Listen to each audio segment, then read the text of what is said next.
মির্জাফর, খন্দকার মোস্তাকদের মতো বাংলাদেশের ইতিহাসে দুইটা মির্জাফর আছে, দুইটা রাজাকার আছে, দুইটা দেশদ্রোহী আছে, দুইটা পাকিস্তানি আছে, একটা পিনাকি আর একটা ইলিয়াস। ইলিয়াস এবং পিনাকির বাংলাদেশি রুহানি সন্তান যেগুলো আছে, যাদেরকে বলা হয় অনুসারী, সমর্থক, এই রাজাকারের বাচ্চারা, এই পায়ুপথের যোদ্ধারা পিনাকি এবং ইলিয়াসের ভিডিও দেখে এরা ভাবতেছে মক্কা চুক্তি অর্থাৎ ইসলামিক নেটো, এই ইসলামিক নেটোর কারণে দক্ষিণ এশিয়াতে ভারত কোণঠাসা হয়ে যাবে, ভারত ধ্বংস হয়ে যাবে, ভারতের অবস্থা কাহিল হবে। একই সাথে বাংলাল্যান্ড অর্থাৎ বাংলাদেশ এক অদৃশ্য অলৌকিক শক্তির মালিক হয়ে যাবে।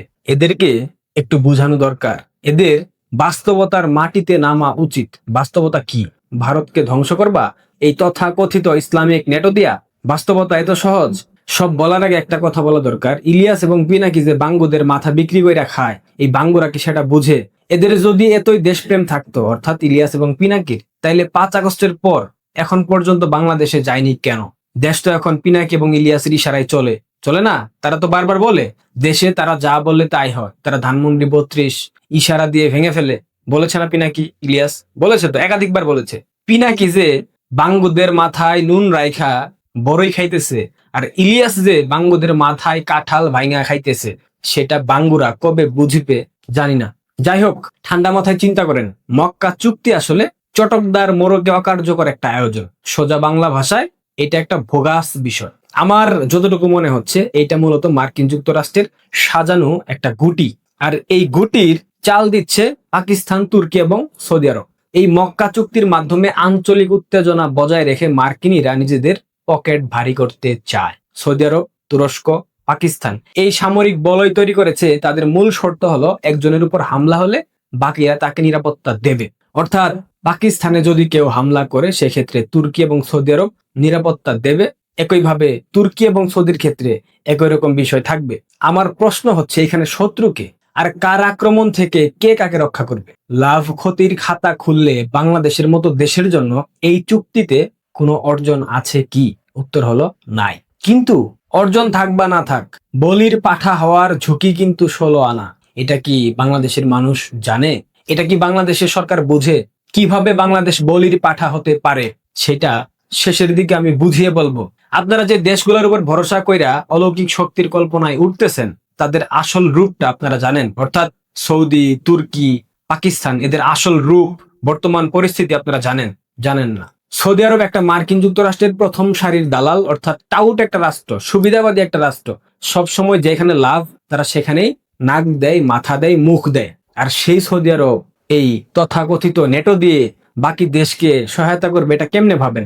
ভারত সবসময় সৌদি আরবের জন্য একটা বিশাল তেলের বাজার, ঠিক তেমনি ভাবে খাদ্য, ঔষধ, প্রযুক্তি, দক্ষ জনশক্তির একটা গুরুত্বপূর্ণ ও প্রতিস্থাপনীয় অংশ। অর্থাৎ এটা চাইলেই প্রতিস্থাপন করা সম্ভব না। প্রায় $42 বিলিয়ন ব্যবসা ফেলে দিয়ে সৌদি আরব পাকিস্তানের প্রেমে হাবুডুবু খেয়ে ভারতের সাথে সম্পর্ক তছনছ করবে না। যারা এইসব ভাবতেছে এরা হচ্ছে প্রথম সারির গান্ডু। এদের বাইরে আর কোনো পরিচয় এদের নাই। ভিখেরি পাকিস্তানের জন্য সৌদি এত বড় রিস্ক নেবে, এটা কেমনে ভাবেন? আরেকটা উঠ, তুরস্ক। তুরস্কের বর্তমান অর্থনীতি একেবারে যাচ্ছে তাই অবস্থা। তুরস্ক তাদের সোনা বেচা অর্থনীতি টিকায় রাখছে। কেউ আবার নেগেটিভ ভাবে অন্য কোনো সোনা মনে করেন না, এটা সোনা মানে গোল্ড। গোল্ড ওই যে গলায় পরে না, স্বর্ণের চেন, ওইটা আর কি, স্বর্ণ। বর্তমানে ডলারের বিপরীতে তুরস্কের মুদ্রা লিরা ধসেছে প্রায় 8 গুণ। তাহলে বুঝেন এই দেউলিয়া অর্থনীতি নিয়ে এরদোয়ান ভারতের মতো বিশাল অর্থনৈতিক বাজার, সস্তা কাঁচামাল কিংবা পর্যটনের বিশাল খাতকে কখনোই হাতছাড়া করবে না, না মানে না। আর ভিখেরি দালাল পাকিস্তান, তাদের অবস্থা সবাই জানেন। পাকিস্তান হইল বহুকাল ধরে পুষে রাখা সৌদি আরবের সামরিক রক্ষিতা। আরো স্পষ্টভাবে বলবো, সৌদি আরবকে নিরাপত্তা দেয় অর্থের বিনিময়ে পাকিস্তান আর্মি। ভিখেরি পাকিস্তানকে অর্থনৈতিকভাবে বাঁচায় রাখতে সৌদি আরব প্রতিনিয়ত টাকা দেয়, আর সেই বিনিময়ে পাকিস্তানের সেনাবাহিনী সৌদি আরবে পাহারার কাজ করে, সিকিউরিটি গার্ড। বুঝেন নাই? অর্থাৎ ভাড়াই চালিত পাক আর্মি। সুতরাং এই সম্পর্ক পুরোটা ভূরাজনৈতিক এবং স্বার্থের উদ্দেশ্যে। মক্কা চুক্তি কোনো আদর্শিক মহাজোট না। ইসলামের আদর্শ, ইসলামিক জোট, ইসলামিক নেটো, এগুলা ফাওয়ালা, এগুলা সব বোগাস। অনেকে জিজ্ঞাসা করতে পারেন সৌদি আরব কেন এই পথে হাঁটলো? চমৎকার প্রশ্ন। দেখেন, সৌদি আরব হারে হারে টের পেয়েছে মার্কিন যুক্তরাষ্ট্র আগের মতো করে তাদেরকে বিনা শর্তে নিরাপত্তা দেবে না। ইরান সৌদি যুদ্ধে নিশ্চয়ই দেখেছেন, সেই সুরক্ষা বলের বিকল্প হিসেবেই সৌদি আরব এই কাগুজে সাল জোটের আশ্রয় নিতে চাচ্ছে, অর্থাৎ নিয়েছে। মজার ব্যাপার কি জানেন, মার্কিন যুক্তরাষ্ট্র কিন্তু এই সৌদি, তুরস্ক, পাকিস্তান জোট অর্থাৎ ইসলামিক নেটোর উপর মোটেও ক্ষিপ্ত নন। আর কেনই বা ক্ষিপ্ত হবে?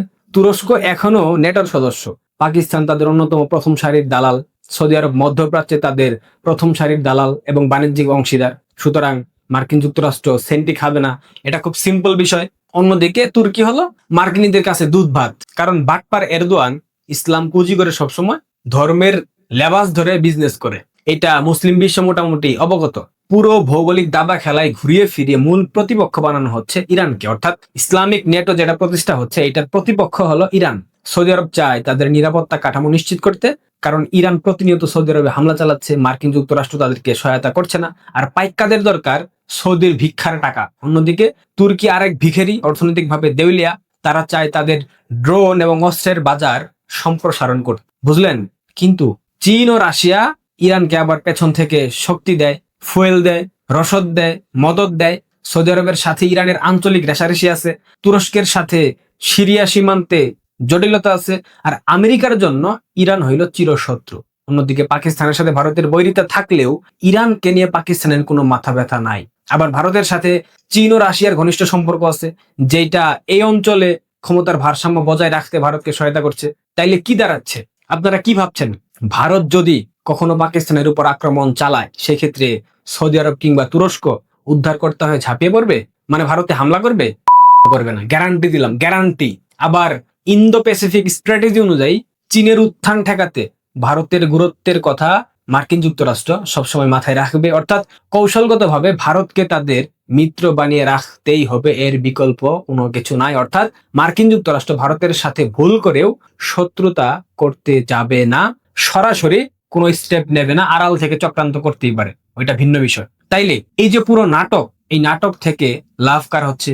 সহজ উত্তর, মার্কিন যুক্তরাষ্ট্র।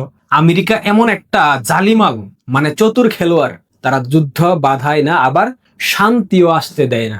যখন স্বার্থ একদম বাইরে চলে যায় তখন যুদ্ধ বাধায়, যেমন ইরান।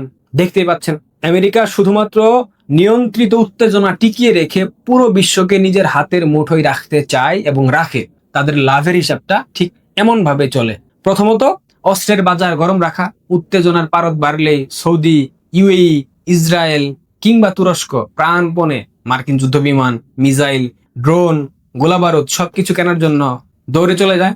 মার্কিন যুক্তরাষ্ট্র এই ক্ষেত্রে শুধুমাত্র অস্ত্র বিক্রি করে খালাস হয় না, পরবর্তী কয়েক দশক ধরে সেই অস্ত্রের খুচরো যন্ত্রাংশ, সফটওয়্যার, মেরামতের বাহানায় ওই দেশগুলোকে সুতোর মধ্যে ফেলে দেয়, জালের মধ্যে ফেলে দেয়। এটাই মার্কিনীদের চক্রান্ত। দ্বিতীয়ত জ্বালানি বাজারে একচ্ছত্র আধিপত্য। হরমুজ প্রণালী কিংবা মধ্যপ্রাচ্যে একটু উত্তাপ ছড়ালেই ইউরোপ এবং এশিয়ায় মধ্যপ্রাচ্যের তেল সরবরাহ ব্যাহত হয়। ঠিক সেই মুহূর্তে সবার নজর পড়ে মার্কিন তেল এবং এলএনজির দিকে। শুধুমাত্র 2025 সালে যুক্তরাষ্ট্র রেকর্ড পরিমাণ নির্জ্বালানি রপ্তানি করে বিশ্ববাজারে নিজেদের একক আধিপত্য প্রতিষ্ঠা করতে সক্ষম হয়েছে। তৃতীয়ত রাজনৈতিক এবং সামরিক নিয়ন্ত্রণ। সংকট যত বাড়ে, উপসাগরীয় দেশগুলো তত বেশি মার্কিন স্যাটেলাইট, গোয়েন্দা তথ্য এবং নৌবাহিনীর ঘাঁটির উপর নির্ভরশীল হয়ে পড়ে। এই সুযোগে মার্কিন যুক্তরাষ্ট্র তাদের আভ্যন্তরীণ রাজনৈতিক সিদ্ধান্তে সহজেই নাক গলাতে পারে, অর্থাৎ যে কোনো দেশের গোয়েন্দা তথ্য তাদের হাতে চলে আসে। চতুর্থত এক ঢিলে একাধিক পাখি শিকার করা। আমেরিকার নিজেদের ভূখণ্ডে একটিও গলি ফুটবে না, অথচ তাদের মদদে মধ্যপ্রাচ্যে ইরানের মতো আঞ্চলিক শত্রুর সামরিক ক্ষমতা ধসে পড়বে। এর থেকে লাভজনক ব্যবসা আর কি হতে পারে বলেন? সবচেয়ে হাস্যকর এবং জঘন্য বাস্তবতা হলো, এই যুদ্ধ খেলায় আমেরিকা প্রথমে অস্ত্র বিক্রি করবে, তারপর উত্তেজনার ডালপালা বৃদ্ধি করে সবশেষে যখন পরিস্থিতি সত্যি সত্যি নিয়ন্ত্রণের বাইরে চলে যাবে, তখন ওয়াশিংটন নিজেই টাই স্যুট পরে শান্তির দূত হয়ে মধ্যস্থতা করার জন্য টেবিলে সবাইকে নিয়ে বসবে। এটাই হচ্ছে মার্কিন যুক্তরাষ্ট্রের চক্রান্ত। তথাকথিত এই মক্কা জোটে অংশ নিলে, শর্ত মোতাবেক ইরান সৌদিতে হামলা করলে, সেই হামলা বাংলাদেশেও করার সামিল হবে। তখন কি বাংলাদেশ ইরানে হামলা করবে? হামলা করার ভৌগোলিক বাস্তবতা কিংবা হামলা করার সক্ষমতা বাংলাদেশের আছে? বাংলাদেশের মিসাইলের রেঞ্জ কত? সম্ভবত বাংলাদেশের মিসাইল রেঞ্জ 100 কিলোমিটার, যে মিসাইল বাংলাদেশের রাজধানী ঢাকা থেকে অন্য কোনো বিভাগীয় শহরে পৌঁছাবে না তার আগেই ব্লাস্ট হয়ে যাবে। সেই ক্ষেত্রে বাংলাদেশ কিভাবে সৌদির পাশে দাঁড়াবে? আবার ভারত যদি কখনো বাংলাদেশে হামলা করে, সেক্ষেত্রে সৌদি আরব, পাকিস্তান, তুর্কি বাংলাদেশের পাশে দাঁড়াবে? দাঁড়াবে না, গ্যারান্টি দিয়ে বললাম। কারণ প্রত্যেকের বাণিজ্যিক স্বার্থ আছে। আমি শুরুর দিকে বলেছি কিভাবে কার বাণিজ্যিক স্বার্থ এই অঞ্চলে লুকিয়ে আছে। আবার সৌদি আরব যদি ইরানে হামলা করে, তখন ইরান এই হামলার প্রতিবাদে চাইলেই বাংলাদেশে হামলা করতে পারবে। কারণ এই চুক্তির শর্ত হলো, জোটের দেশগুলার কাউকে হামলা করা হলে তাদের প্রত্যেককে হামলা করার শামিল। মুদ্রা কথা, এই জোটে অংশ নিলে ইরান বাংলাদেশে হামলা চালানোর বৈধতা পাবে। বাংলাদেশ কি এই হামলা ঠেকানোর সক্ষমতা রাখে? এয়ার ডিফেন্স সিস্টেম আছে? নাই। সবচেয়ে গুরুত্বপূর্ণ যে বিষয় সেটা হলো, ভারত পাকিস্তানের যে সংঘাত যদি আবার পুনরায় ভারতের অপারেশন সিঁদুর চালু হয়, তাহলে ভারত পাকিস্তানে হামলা করবে, পাকিস্তান ভারতে হামলা করবে। তখন তো জোটের শর্ত অনুযায়ী বাংলাদেশ পাকিস্তানকে নিরাপত্তা দিতে, তাদের ঘাঁটি, তাদের মাটি, তাদের ভূখণ্ড ব্যবহার করতে দিতে বাধ্য হবে, এবং ক্ষেত্র বিশেষে বাংলাদেশকেও ভারতে হামলা করতে হবে পাকিস্তানকে সহায়তা করতে চাইলে, এবং শর্ত অনুযায়ী সহায়তা করতে হবে। কারণ ভৌগোলিক বাস্তবতায় ভারত বাংলাদেশ সীমান্ত আছে, ভারত তুর্কি কিংবা ভারত সৌদি সীমান্ত নাই। আর সীমান্ত থাকলেও তুর্কি কিংবা সৌদি হামলা করবে না ভারতে, কারণ তাদের বাণিজ্যিক স্বার্থ আছে। সুতরাং মক্কা জোটের চুক্তি অনুযায়ী বাংলাদেশকে অবশ্যই জোটের মিত্র পাকিস্তানকে সহায়তা করতে গিয়ে ভারতে হামলা করতে হবে। তখন ভারত কি করবে? আঙ্গুল চুষবে? হামবা তারেকের বিচি মিসাইল মাইরা উড়াই দেবে। সুতরাং বুঝলা ইলিয়াস এবং পিনাকে রোহানি সন্তানরা, এই মক্কা জোটে অংশ নিলে বাংলাদেশে কিয়ামত ঘটবে, এটা কি তোমরা বোঝো? বুঝার চেষ্টা করবে না, কারণ তোমরা পাকিস্তানি বীজ, তোমরা পাকিস্তানি গান্ড। তোমাদের মাথায় কুসংস্কার দিয়ে ভরপুর, অন্ধকার সব শিক্ষা তোমাদের মাথায়। জিহাদের জোশ পেছন দিয়ে ঢুকে সামনে দিয়ে বের হয়ে যাবে। আকাশে বেশি উড়লে ডানা ভেঙে যায়। সুতরাং যারা পিনাকি ইলিয়াসের ইউটিউব ভিডিওতে চটকদার টাইটেল, চটকদার থাম্বনেইল এইসব দেখা ভাবতেছো মক্কা চুক্তিতে বাংলাদেশ যোগ দিলে বিরাট পালাবে, বিরাট বড় মহাশক্তিধর হয়ে যাবে, ভারতকে দুমড়ে মুচড়ে দেবে, ভারত একদম শেষ হয়ে যাবে, তারা পিনাকি ইলিয়াসের পশ্চাৎ দেশে না পারলে নিজের পশ্চাৎ দেশে ঢুকিয়ে সান্ত্বনা নাও। পৃথিবী আবেগ দিয়া চলে না, এটা মাথায় ঢুকাও, তাহলে বাংলাদেশের জন্য মঙ্গল।